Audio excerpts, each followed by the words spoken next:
औज़ुबिल्लाहि मिनश्शैतानिर्रजीम बिस्मिल्लाहिर्रहमानिर्रहीम अल्लाहुम्मा सल्लि अला सय्यिदिना मौलाना मुहम्मदिन व अला आलि सय्यिदिना मौलाना मुहम्मदिन बिक़द्रि हुस्निही व जमालिही सल्लु अलैहि व आलिही।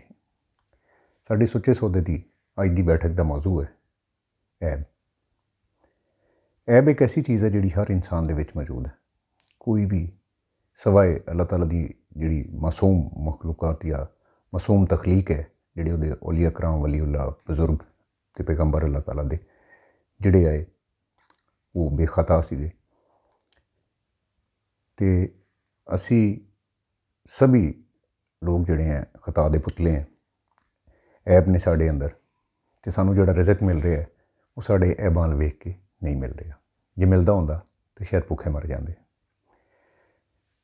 एक बजुर्ग सीगे, उन्हां दा ये तरीकाकार सी। वो बजुर्ग हमेशा किसी अच्छे नाल मिलते सी तो उन्होंने बहुत अच्छा कह के मुखातब करते सी। ते अगर सरीहन उन्होंने पता होंदा सी कि यह बंदा बुरा है, ये बुराई है या ये मेजॉरिटी जिहड़ी है बुराइयां दी है, तो उन्होंने भी वो अच्छा गुमान करके मिलते सी, बल्कि लोगों के सामने भी उन्होंने अच्छा एक्सपोज करते सी। वो बजुर्ग सारी जिंदगी आपका यही तरीका कर रहा। फौत हो गए। फौत होने तो बाद किसी अल्लाह वाले दे ख्वाब दे विच आए तो उन्होंने पूछा कि अल्लाह दे नेक बंदे, तू सारी जिंदगी अच्छियां तो अच्छा कहता ही रहा है लेकिन तू बुरियां भी अच्छा कहता रहा, जिहदी वजह नाल कुछ लोग जिहड़े सी बुराई के रास्ते तो हट के नेकी वाले पासे आ गए तो कुछ जिहड़े सी वो शर्मिंदा हो जाते सी। लेकिन तेरे इस मामले दे विच जदों तू दुनिया तो चला गया तो अल्लाह पाक ने तेरे नाल की सलूक किया। वो बजुर्ग हस के फरमाते हैं कि मेरे नाल कोई सख्ती नहीं की गई, मेरा मामला बड़ा ही आसान रहा।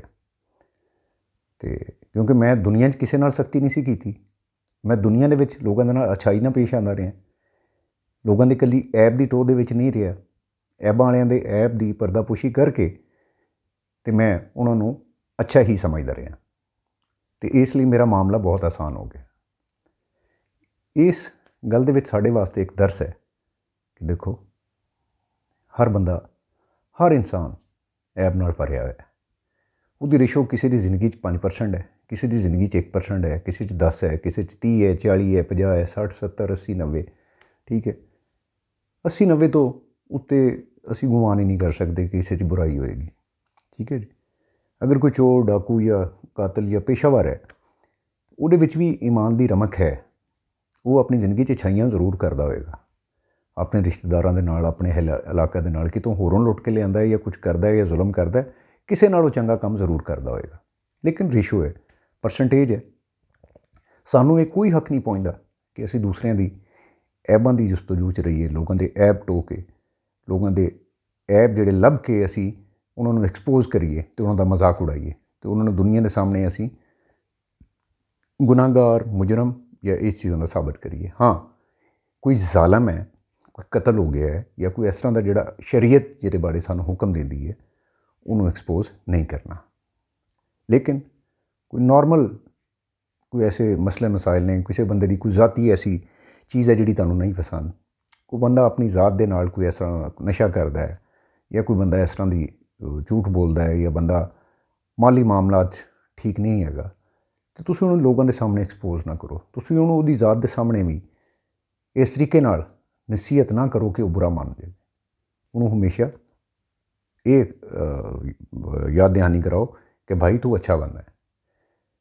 किते अलैदगी दे विच उन्होंने नसीहत करनी है तो अलैदगी दे विच करो। ये विच तुसी मुआशरे दे विच अपना एक बुरा किरदार अदा करने तो बच जाओगे।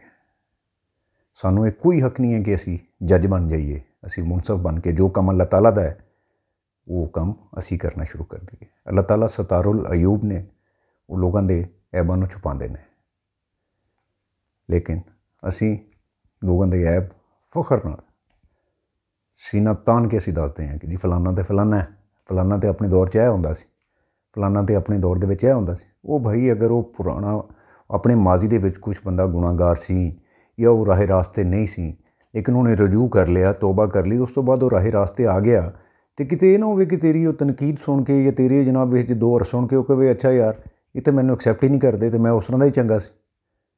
तो दसो ना, जे तुसी किसी बद इंसान नूं या किसी बुरे इंसान नूं अच्छे रास्ते ते नहीं लिया सकते, तो किसी अच्छे रास्ते ते चलने वाले इंसान नूं तुसी बुरे रास्ते ते जाने लई क्यों मजबूर करते जी।